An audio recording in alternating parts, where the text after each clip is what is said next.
नमस्कार मित्रों, मैं राजीव रंजन प्रसाद। आज के दौर की गुप्तचर एजेंसियां हमें प्रभावित करती हैं। मोसाद, सीआईए, केजीबी और रॉ जैसे बड़े बड़े नाम ध्यान खींचते हैं। आज का दौर अलग है, चुनौतियां भिन्न हैं, इसलिए शक्तिशाली गुप्तचर तंत्र किसी भी राष्ट्र की सुरक्षा और प्रगति के लिए आवश्यक जान पड़ता है। लेकिन क्या आप जानते हैं कि प्राचीन भारत ने भी गुप्तचर की महत्ता को जाना और समझा था? एक शक्तिशाली गुप्तचर तंत्र का गठन तथा संचालन प्राचीन भारत की राजनीति, कूटनीति की विशेषता रही है। विवेचना करें तो गुप्तचर शब्द गुप्त धातु व चर प्रत्यय से बना हुआ है, जिसका वास्तविक अर्थ है गोपनीय रूप से भ्रमण करने वाला।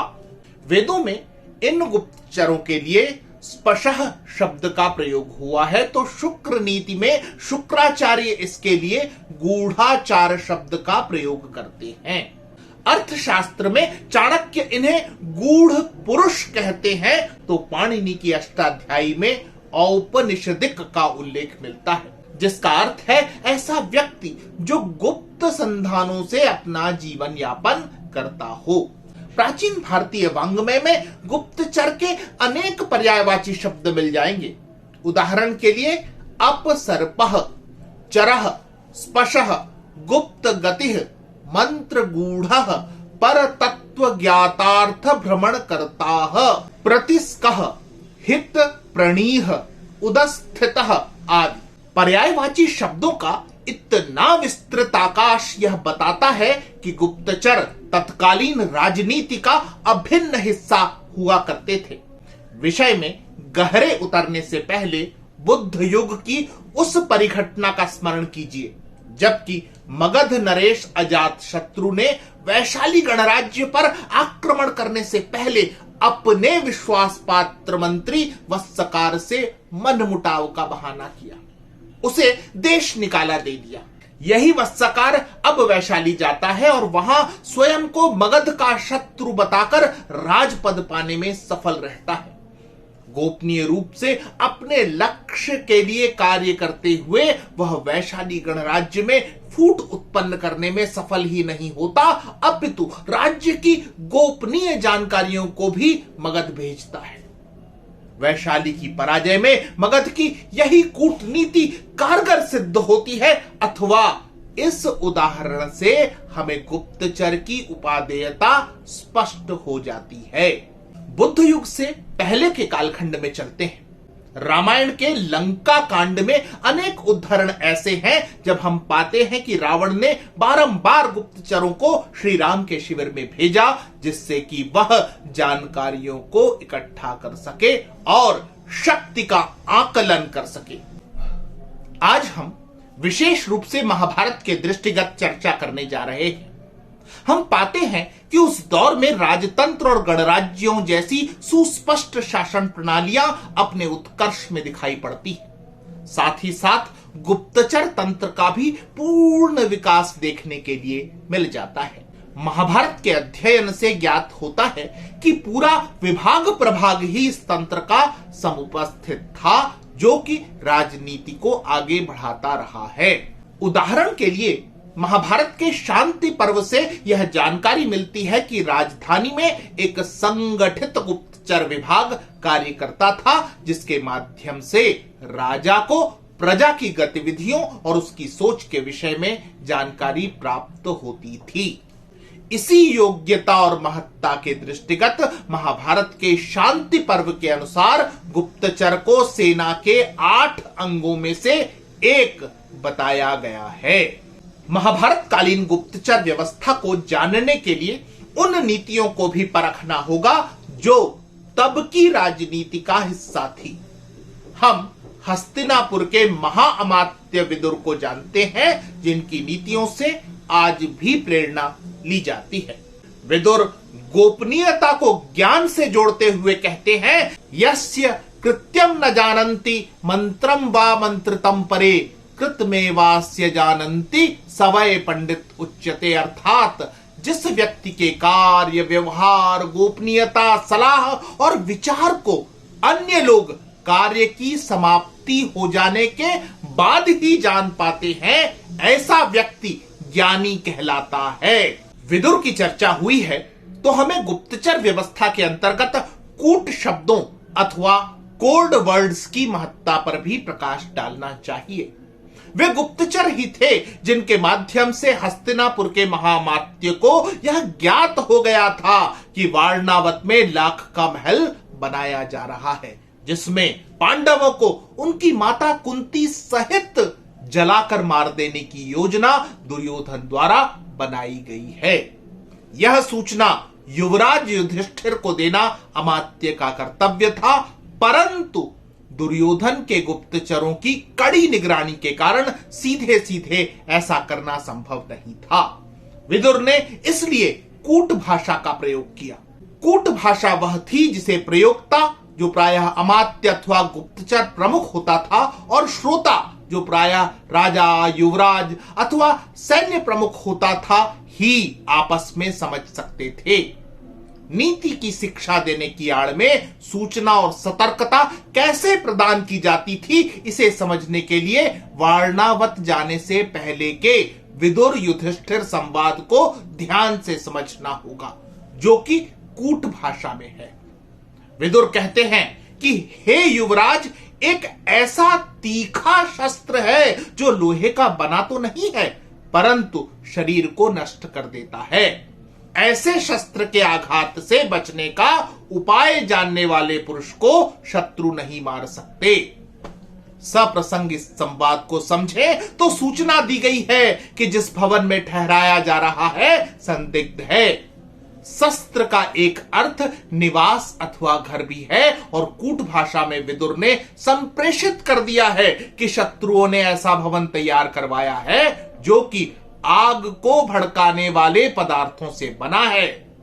इसी क्रमिकता में विदुर आगे कहते हैं कि युवराज युधिष्ठिर, आपको ज्ञात होना चाहिए कि घास फूस तथा सूखे वृक्षों वाले जंगल को जलाने और सर्दी को नष्ट कर देने वाली आग विशाल वन में फैल जाने पर भी बिल में रहने वाले चूहे आदि जंतुओं को नहीं जला सकती। यह समझकर जो अपनी रक्षा का उपाय करता है वही जीवित रहता है। इस संवाद में सीधे सीधे बात नहीं की गई है। सुनने वाले को लग सकता है कि युवराज को उनका मंत्री नीति संदेश दे रहा है, जबकि स्पष्टतः कहा जा रहा है कि जंगल की आग में चूहे बचते हैं क्योंकि वे बिलों में रहते हैं। लाख के भवन से एक सुरंग का निर्माण करना होगा जिससे पांडव जीवित रह सके और कौरवों का षड्यंत्र विफल हो जाए। विदुर ने आगे कहा कि हे युवराज युधिष्ठिर, जिनकी आंखें नहीं होती हैं वह मार्ग नहीं जान पाता, उसे सद्बुद्धि नहीं प्राप्त होती। अर्थात यह स्पष्ट कह दिया गया कि केवल सुरंग बना लेना पर्याप्त नहीं है। आसपास का अन्वेषण परीक्षण कर लें। दिमाग में स्पष्टता होनी चाहिए कि सुरंग से निकलने की दिशा क्या है, आगे कहां से किस ओर सुरक्षित निकल जाना है। इसके आगे यह प्रसंग विस्तारित करने की आवश्यकता नहीं, क्योंकि सर्वज्ञात है कि गुप्तचर तंत्र, विदुर की सलाह और अपनी सजगता से किस तरह पांडव लाक्षागृह से बच निकले थे। धृतराष्ट्र की सभा में विदुर जैसे महामंत्री थे जो समग्रता में उच्च कोटि के आदर्शों के संवाहक थे, तो कणिक जैसे कुटिल और नियमों से परे सोचने वाले ऐसे मंत्री भी थे जो डिप्लोमेसी को राजनीति का मूल मंत्र मानते थे। एक प्रसंग है कि मंत्री कणिक को बुलवाया गया और गोपनीय बैठक में राजा धृतराष्ट्र ने सीधे सीधे ही पूछा कि मंत्रीवर, मेरी चिंता का कारण है युवराज युधिष्ठिर। उसे प्रजाजन से जो यश, सम्मान और समर्थन मिल रहा है, मैं उसके प्रति ईर्ष्या का भाव रखता हूं। मुझे पांडवों के साथ संधि कर लेनी चाहिए या कि विग्रह। इस पर कणिक और धृतराष्ट्र के मध्य संवाद को बहुत ध्यान से सुनिए, समझिए, क्योंकि आज की राजनीति और गुप्तचरी को समझने में भी आपके काम का यह प्रसंग हो सकता है। कणिक कहते हैं कि राजा ने कथा सुनाना चाहता हूं, तत्पश्चात नीति की कठोर बातें कहूंगा। कथा है कि किसी वन में 5 मित्र गीदड़, बाघ, चूहा, भेड़िया और नेवला रहते थे। एक हिरण था जिसका सभी शिकार कर खाना चाहते थे। वह चंचल जीव इनके हाथ नहीं आ रहा था। गीदड़ ने युक्ति सुझाई, रात को चूहा सोते हुए हिरण के खुर कुतर दे। ऐसे में लड़खड़ाते हिरण का बाघ शिकार कर ले, फिर सभी मिलकर उसे खा लेंगे। अब इसी युक्ति से हिरण का शिकार कर लिया गया। दोपहर की दावत थी। सभी गीदड़ की निगरानी में हिरण को छोड़कर नहाने चले गए। एक एक कर लौटे। बाघ को शर्मिंदा करते हुए गीदड़ ने कहा, चूहा घमंड से कह रहा था कि शिकार मैंने किया है। चूहे को विश्वास दिला दिया गया कि नेवला उसको खाना चाहता है। भेड़िए से कहा कि बाघ नाराज है क्योंकि शिकार में उसका क्या योगदान था। जब सभी साथी शिकार से विरक्त होकर चले गए, अकेले पड़े नेवले से कहा कि सभी साथियों को मैंने पराजित कर दिया है, अब तुम मुझसे लड़ दो। भला कमजोर क्यों लड़ता। समूचा हिरण इस तरह गीदड़ ने अकेले ही खाया। ऐसा आचरण करने वाला राजा सुख से रहता है, उन्नति को प्राप्त होता है। राजनीति कहती है कि डरपोक को डर दिखाकर, बलवान के समक्ष हाथ जोड़कर, लोभी को दान से और कमजोर को बल से वश में कर लेना चाहिए। इस कथा के परोक्ष में कणिक ने राजा को साम, दाम, दंड और भेद की नीतियों को सोदाहरण स्पष्ट ही नहीं किया, साथ ही गुप्तचर क्यों महत्वपूर्ण है, उनसे क्या काम लिया जाना चाहिए, इसकी भी एक वानगी प्रस्तुत की है। कणिक कहते हैं कि राजा सदा ही शत्रु की गतिविधियों को जानने के लिए एकाग्र रहे, अपने राज्य के सभी अंगों को गुप्त रखे। राजा सदा अपने शत्रुओं की कमजोरी पर दृष्टि रखे और उनसे सतर्क रहे।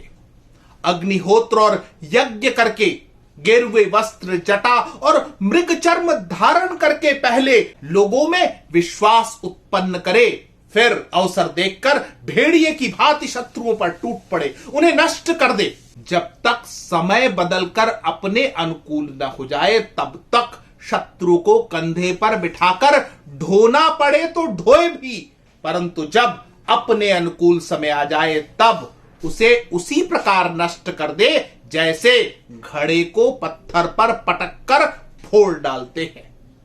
शत्रु बहुत दीनतापूर्ण वचन बोले तो भी उसे जीवित नहीं छोड़ना चाहिए, उस पर दया नहीं करनी चाहिए। अपकारी शत्रु को मार ही डालना चाहिए। साम, दाम, भेद और दंड सभी उपायों द्वारा शत्रु को मार डाले, उसे मिटा दे। कणिक की नीति कठोर लगती है, लेकिन उसने बिना लाग लपेट के राजा को बताया है कि अपने शत्रु पर, यहां तक कि कर्मचारियों पर भी दृष्टि रखनी चाहिए।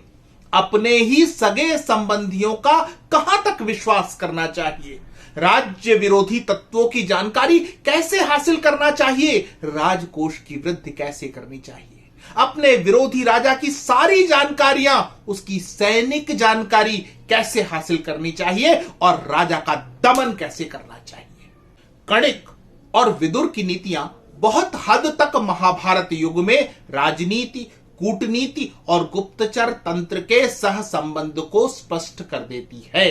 जहां कणिक के उदाहरणों से हमें भ्रमणशील गुप्तचरों की महत्ता का भान होता है। उदाहरण के लिए जब वे धृतराष्ट्र से कहते हैं कि शत्रु के राज्य में ऐसे गुप्तचर की नियुक्ति करें जो पाखंड वेशधारी अथवा तपस्वी हो। कणिक उन सभी स्थानों पर जहां भी लोग इकट्ठे होते हैं, जैसे बाग बगीचे, मंदिर, मद्यपान के अड्डे, तीर्थ स्थान, चौराहे, कुएं आदि पर गुप्तचरों की आवश्यक उपस्थिति की बात करते हैं। यही कारण है कि महाभारत के शांति पर्व में गुप्तचरों को विविधोपाय कहा गया है, जिसका अर्थ है कि वह अलग अलग भेष धारण करने में समर्थ था, जिससे किसी को भी संदेह न हो और वह शत्रु की शक्ति तथा स्थिति की जानकारी भी सटीकता से पा सके। इसके उलट विदुर के गुप्तचर संस्थागत संरचना के द्योतक हैं। वे राज्य के पूर्ण नियंत्रण में हैं और निश्चित योजना के तहत कार्य करते हैं। वारणावत में सुरंग खोदने वाला खनिक से आरंभ कर पांडवों को निश्चित स्थान पर नाव का खड़ा मिलना, समय समय पर सहायता और सलाह का प्राप्त होना तथा कब उन्हें पुनः प्रकट होना है इसकी सूचना आदि सब कुछ योजना के तहत है, जो गुप्तचरों के माध्यम से संचालित समन्वित हो रही है। ज्ञात होता है कि विविध देशों के लिए अलग अलग गुप्तचर मंडल की नियुक्ति होती थी। स्त्रियों की नियुक्ति भी गुप्तचर के रूप में हुआ करती थी। राजा केवल शत्रुओं की चिंता करे ऐसा नहीं था। महाभारत में उल्लेख है कि महर्षि नारद जब युधिष्ठिर की राज्यसभा में पहुंचते हैं तो उन्हें राजनीति की शिक्षा देते हुए प्रश्न करते हैं कि राजन, क्या तुम शत्रु पक्ष के 18 मंत्री, पुरोहित, युवराज, सेनापति, द्वारपाल, अंतर्वेशिक, कारागाराध्यक्ष, कोषाध्यक्ष, सचिव, प्रदेष्टा, नगराध्यक्ष, कार्य निर्माणकर्ता, धर्माध्यक्ष, सभाध्यक्ष, दंडपाल, दुर्गपाल, राष्ट्र सीमापाल तथा वनरक्षक और अपने पक्ष के 15 अर्थात आरंभ के 3 को छोड़कर सभी तीर्थों को अलग अलग अज्ञात 3 गुप्तचरों द्वारा देखभाल या जांच पड़ताल करते हो? ध्यान दें कि नारद ने राजा के मंत्री, पुरोहित और युवराज को विश्वास पात्र माना है तथा उन्होंने शेष सभी तीर्थों की 3 अलग अलग गुप्तचरों की निगरानी करते रहने की बात कही है। महाभारत के शांति पर्व में भीष्म नारद से उलट विचार रखते हैं और वे युधिष्ठिर से कहते हैं कि राजा को जिन लोगों की अच्छी तरह परीक्षा कर ली गई हो, जो बुद्धिमान होने पर देखने में गूंगे, अंधे और बहरे जान पड़ते हो, जो भूख, प्यास और परिश्रम सहने की शक्ति रखते हो, ऐसे लोगों को ही गुप्तचर बनाकर आवश्यक कार्य में नियुक्त करना चाहिए। राजा एकाग्रचित्त हो सब मंत्रियों, नाना प्रकार के मित्रों और पुत्रों पर भी गुप्तचर की नियुक्ति करे। संक्षेप में यह कहना उचित होगा कि महाभारत के युग ने गुप्तचरों को उनकी आवश्यकताओं को भली प्रकार समझा था तथा उनका उपयोग वे केवल शत्रु देश के विरुद्ध ही नहीं करते थे, अपितु राज्य के भीतर के असंतोष को समझने में भी किया करते थे। यह पद्धति सभी युगों में समान महत्व की बनी रही है। आज का समय भी इससे अछूता नहीं है। उदाहरण के लिए यह मोसाद की असफलता थी, जिसके कारण हमास जैसा आतंकवादी संगठन तकनीक से सुरक्षित इजराइल पर भयावह हमला करने में सफल हुआ और उसने 1300 से अधिक नागरिकों की हत्या कर दी।